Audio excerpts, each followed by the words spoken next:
Welcome to the very first episode of Be the Voice. The focus of our show is to share best practices from thought leaders in the B Corp community. Each week, we'll feature topics that fall into one of three categories. People, how to unify people behind your organization's mission and vision. Processes, how to optimize the processes connected to initial certification or recertification. And finally, challenges, how to overcome the major challenges that are headed our way. Each episode begins with a short micro training followed by lots of time for audience engagement. Today, I'm excited to welcome Jennifer Harrity to the stage. Jennifer is a director from Sensiba, a B Corp accounting firm. And the thing I most appreciate about Jennifer is her guidance. As governance chair, she guides our board with a crystal clear vision for the B Corps in our region. One of her superpowers, as you'll discover, is her ability to take complex frameworks and explain it in a way that's simple and memorable. And today, you can count on her to give you a precise and concise introduction to the new B Corp certification standards. Jennifer, welcome to the stage. And I'm super curious, why did you choose this topic to open our video podcast series?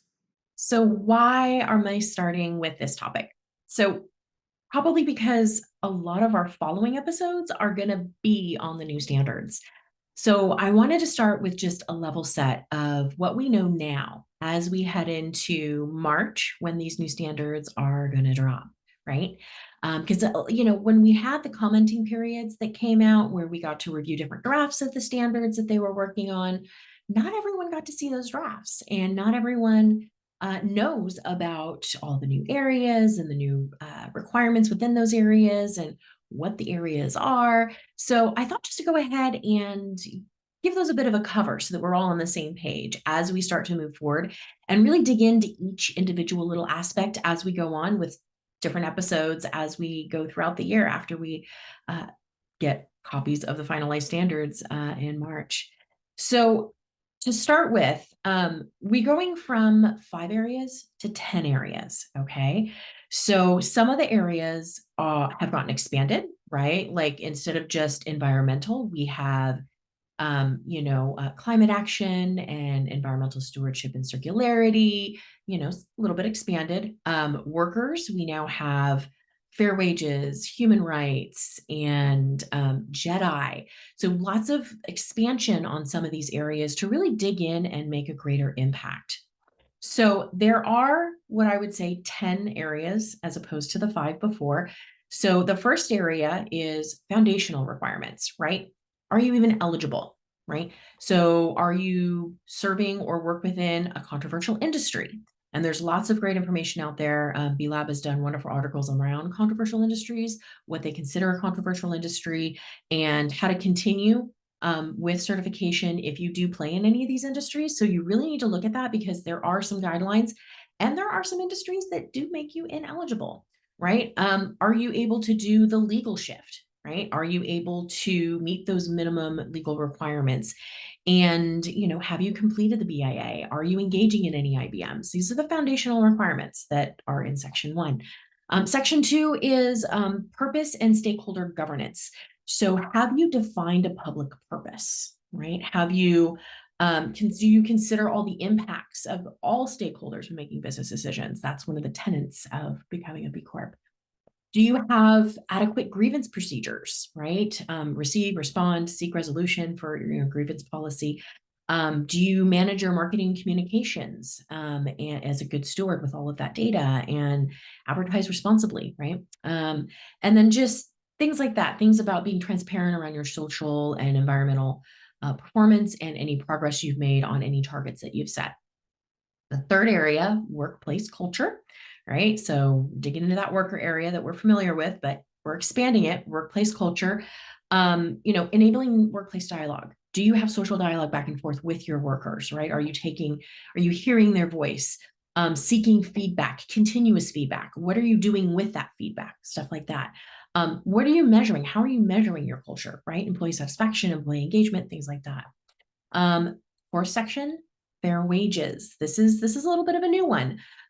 So making meaningful action towards wage equality, right? Are you paying your people a living wage? There's lots of great calculators. Part of the new standards, what you're going to see in what the new BIA is going to look like, there's going to be lots of links in there to help you understand what exactly the types of documentation you're going to need to upload to validate your answers. And then also links where you can go calculate some of this stuff, learn more about what fair wages are, what are fair wages, living wages for your area, whether it's an individual wage, is it a family living wage, all that type of good stuff is going to be a lot of great resources and information directly clickable from the questions in the BIA. At least that's how it was in the microsite where they were sending us drafts. It was wonderful to be able to dig in and learn a lot more. But living wage or collectively bargained wage, things like that in the fair wages area. Also, a common theme that we're going to see spread throughout a lot of the different areas is going to be engagement with your supply chain. Right? Fair wages is one of those, digging into that supply chain, making sure your suppliers are doing fair wages for their folks and engaging in that conversations. So for each of these areas, you're really going to start to see supply chain showing up again and again in each of these areas. How are you engaging in these conversations with your suppliers, right? Number 5 is JEDI, Justice, Equity, Diversity, and Inclusion. B Corps, we still believe in DEI. Yes, we do. So justice, equity, and inclusion. How do you carry that out in your organization? What type of data do you collect, right? How do you measure? What do you do with that data? Are you good stewards with that data, right? What types of implementation stuff have you done for any of your JEDI actions, right? Things like that. 6, human rights. So this is a very popular area that came to be after much feedback from the B Corp community. Talking about commitments to human rights, knowing what human rights issues are salient for your industry, and addressing and having strategies to address those, different policies, things like that. Once again, digging into your supply chain, human rights within your supply chain, lots of good stuff around supply chain. 7 is climate action. Measuring greenhouse gases, right? A lot of B Corps, this is one that you guys haven't dug into. I know a while ago there was a statistic saying only that 60% of B Corps haven't done a baseline emissions inventory for their carbon. So this is going to be new for a lot of organizations, and that's okay. We're all just starting off in this, right? For B Corp, it's a newer like mandatory requirement. And that's a thing. All these different areas, you're going to have to meet a minimum in these areas in order to certify. So putting in your measurements for scopes 1, 2, and 3, greenhouse gas emissions, you're going to need to do that in order to meet the climate action area. Whereas before it was 80 points overall and you kind of had a little wiggle room, right? On where to go in that 80 points. Well, nope, in these 10 areas, you have a certain level you have to meet in each of those 10 areas. So there's going to be no more wiggle room. Number 8 is environmental stewardship and circularity. So once again, expanding on that environmental section that we're familiar with, we had climate action. Now we've got environmental stewardship and circularity. Impacts on the environment from the products that you make, the life cycle of that product, right? What type of circular economy are you dealing with, right? Where is its end of life happening? Things like that. Traceability within the supply chain. Once again, supply chain coming back. And number 9, government affairs and collective action. Now, Amelia, who is our collective action chair, is going to come on and talk about this in a couple episodes down the way. But great way to really engage with other fellow B Corps. Come together and do collective action. A really great example of this, my firm, along with several other B Corp accounting firms, Sensible, where I'm at, Armanino, BPM, we're coming together with Cal CPA and the AICPA in the accounting world, and we've actually helped make suggestions on the legislation for the California climate laws, the 253 and 261. We actually sent recommendations to Senator Wiener's office to help them bolster the language to get it passed. And we're currently making suggestions to CARB, the California Air Resource Board, to help them implement and leverage stuff that's already in play and practice in the accounting world to help them put into place really clear standards and guidance for how we're supposed to do this reporting in the state of California. So that type of collective action is kind of what we're looking for in that area. And like I said, Amelia is going to have lots of great stuff. Check out the collective action area of Be Local Bay Area website. There's lots of great information for there right now. But definitely you're going to have to demonstrate that you do this stuff and just transparency in your approach, right? The last area is complementary impact topics. So with this area, think IBMs. How are you engaging in your impact business models? This whole area is impact business model area, right? So it's your design to give, stuff like that.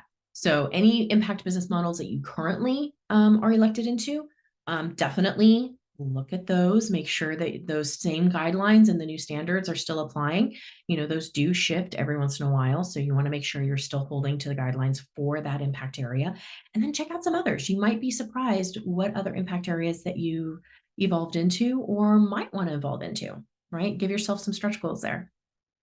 So Jennifer, a couple of things that stood out. You mentioned that you are working with two camps. One are companies that are going through recertification, and then you're working with companies who are getting recertified for the first time. There's two different mindsets and skill sets as it pertains to each. So can you first start with company that is just starting certification? What is one or two areas of focus that they start with as step one? Yeah, no, it's definitely, there's a lot of folks out there that want to become B Corp certified, but they also want to see the new standards before they get into the B Corp certification kind of cycle, right? They want to know what's coming before they dig in. So there's been some folks that I think have been holding off a little bit, from what I understand from my conversations. I think for folks that want to certify, if you already have the BIA filled out right now, version 6, submit now. If you can, submit now. That will buy you a little more time for implementing the new standard, right? So you'll have more time to be able to bolster some of your policies. Some folks may need to bolster some of their policies and make them more robust. Some of your strategies and implementation practices might need to be bolstered and a little more robust with the new standards, right? So I think if you can submit within, the next 6 to 8 months, submit. This is my best advice. Get in there now. And if you are somebody who has been holding off and maybe you just need some help getting that BIA across the line, like I said, we've got lots of wonderful consultants in the local Bay Area that you can reach out to. Fantastic. And you mentioned one thing where if you are already certified, you're undergoing recertification, you have this large body of knowledge, of work, of data storage. So what can I do to leverage what I have? And as far as shifting from that point A, what I have today, to getting ready for that next one, what's the first thing I do with my existing certification body of knowledge and begin the momentum towards the next version? Yeah, I think looking at, if you go into your current BIA and just kind of take a look at what areas did we outline when we recertified 3 years ago, right? What areas did we flag for improvement, right? Which section are we maybe a little light in? There's a lot of companies that, and we've seen this for a few companies that got certified that because of the way it was scored, it's 80 points overall for areas, right? So some companies maybe leaned into, some areas and maybe less in other areas, right? Go look at those areas that you maybe didn't do as well in, because you're going to need to really step it up, because you're going to have to meet a certain minimum level of requirements in each of those areas, particularly for those folks that are maybe a little light in the human rights category. Thanks, Jennifer. I mean, that's extremely helpful. I think you and I were talking as we were setting up this series, and the one word was overwhelm. And I love the way that you framed it for each camp. Do this thing first. Because once you start, then you got a little bit of momentum and you can have the confidence. You have a whole community behind you to help you get to that finish line. Absolutely. My last question to you before we open it up, mindset. Mm. It, overwhelm is a feeling. There's a lot of other feelings out there because, in addition to overwhelming, there's probably confusion, there's anxiety. So, the goal is for us as a group to help them move to a different point: optimism, clarity, community. What do you see as far as that emotional journey of going from point A to point B?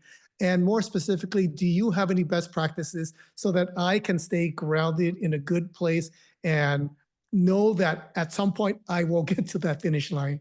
Yeah, I think mindset wise, for those who are already B Corp certified, thinking back to that first certification, how much work that was, how stressful that was, but then looking at how wonderful that certification has helped you as a company, with just employee morale, pride, there's companies that have developed their whole culture around B Corp and being a B Corp.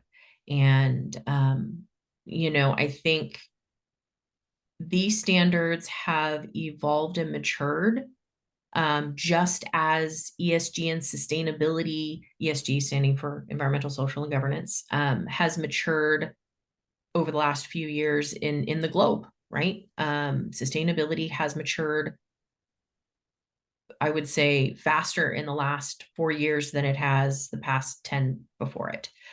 And I think the B Corp standards shifting to harmonize with global standards, I think is a wonderful move. There's lots of things in the new standards that harmonize wonderfully with, the new global ISSB standards, S1, S2. I know it's a mouthful of acronyms over here in the accounting world, and the ESG world. So it's, harmonization between the standards has really happened in the last year. Since I say 2 years since the ISSB came on the scene. And I think we're going to see more of that. And I think that these standards have matured to kind of help us stand our ground in being prideful around being a B Corp. They're meant to make us grow, and to push us to be innovators in our industries. I know that there's some that say, on the other side, that it's making it harder for smaller companies. And we very much hear that, at the local Bay Area. And that's where we're really planning to hit the ground hard with a lot of education and support so that we can help folks get through this, that don't necessarily have full-time staff, that don't necessarily have big budgets, to hire, consultants. We understand. So we're going to bring a lot of educational content for free here, on these bite-size, micro trainings that we're going to do every Wednesday so folks can navigate this. But I think overall, it's going to help a lot of companies do what ESG standards do, which is eliminate risk in their organization and identify opportunities for growth. Fantastic. Well, I'd like to thank everyone for joining us today.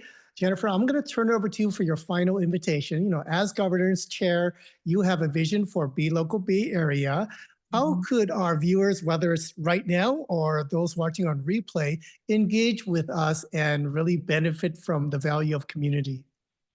Oh, yes. Go to our website, sign up for our newsletter to stay in the know for when we're coming out with these things. Like I said, we've got these Wednesday sessions. We're going to have more in-depth webinars, more in-depth panel discussions in person, throughout our Bay Area focus, and lots of great networking events, to come and collaborate in person, opportunities to get involved in volunteering, volunteering in our communities, not volunteering for, I mean, of course you can all volunteer for Be Local Bay Area. We would love to have you, but volunteering in our communities, whether it's beach cleanups or things like that.